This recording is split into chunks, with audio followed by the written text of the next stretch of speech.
Hey everyone, it's Juanito from BorrowLenses, and today we're going over B-roll. So, what is B-roll?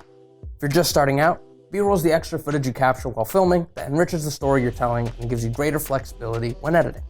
You'll see this accompanied most often with travel videos, corporate commercials, and even talking head interviews like this one. Don't underestimate the importance of B-roll though. Having other images to cut to besides your main footage gives the story you're telling more depth. It also gives you some wiggle room in post to cut around bad takes, mess-ups, or even just gives your audience a visual break and makes what they're watching feel a little bit more exciting. So today, I want to go through a few different kinds of B-roll shots and what those can do for your edits. I think that one of the most important things to know when shooting B-roll is the context in which the footage is going to be shown.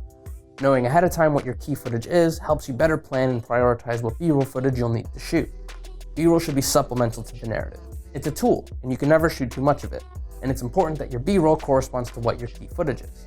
So planning the type of B-roll you'll need for your key sequence will help you when piecing together your final product. Plan, plan, plan. You are never going to shoot B-roll by accident. You should always block out time in the day just to shoot B-roll, especially when you're shooting interviews.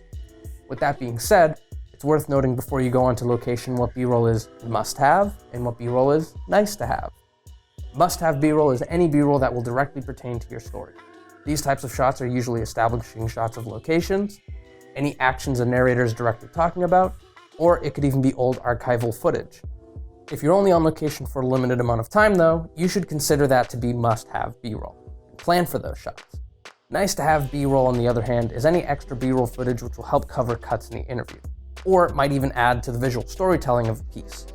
Those are shots you typically get after having filmed your must-have B-roll.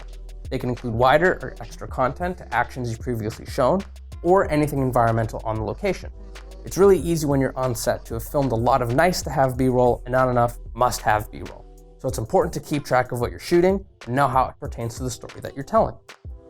Once you've planned out your key footage and know exactly what you'll be shooting, it's time to start capturing some B-roll. But what kind of B-roll shots should you choose? Like I said before, you can never shoot enough B-roll. Sometimes the smartest thing to do is grab shots of everything in the location, even if it doesn't exactly tie in with your key footage. If you're on a fixed schedule or only have limited access to a location you're shooting, you should know what different kinds of shots you can get and what they can do for your edit. Time lapses are great for showing the passing of time. You can do stationary time lapses to emphasize how much change is happening in an environment. You can do motion controlled time lapses to emphasize a moving subject. You can even use them to show the transition from one location to another. If you're in a pinch and have the memory, you can also time ramp long video clips to make them look like time lapses. This is great. This will help you out when you're limited on cameras and aren't sure if you'll be showing a time lapse or select real-time clips in the final product. Speaking of real-time clips, this will bring us over to the good old sturdy tripod shots. Tripod shots are easy to visually digest for an audience, and people nowadays are so obsessed with having movement in every shot that they don't take the time to have some static shots in their sequence to help give those movements more meaning. A good rule of thumb for tripod B-roll shots is that they should be at least 10 seconds long.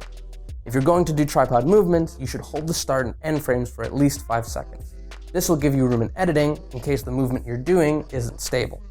If you aren't using a fluid head tripod, then try to avoid movement altogether. Spending the extra time framing up nice locked off tripod shots will go a long way for a static frame. If you're filming in 4K, you can always do digital pans and zooms in post anyways. Shooting in slow motion is also an easy way to help you get a lot more out of your scene. Having the extra frames in a clip makes all the difference when you're trying to focus your audience's attention on a certain action.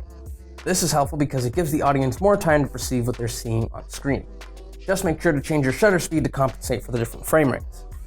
But be smart about what you're deciding to shoot in slow motion. Otherwise, you may be getting a lot of cool shots, but the elongated time might throw off your pacing in your edit. Shooting in slow motion also helps smooth out any rough handheld movements, or at least makes it easier to stabilize in post. So, all in all, B-roll is an important tool for storytelling and visually keeping your audience engaged. B-roll definitely takes some practice, but if you've planned before your shoot, everything should fall into place. We hope we were able to show you some of the different shooting styles of B-roll and when to use them. If you guys are interested in more of these types of videos, be sure to subscribe and visit us over at BorrowLenses.com. See you next time.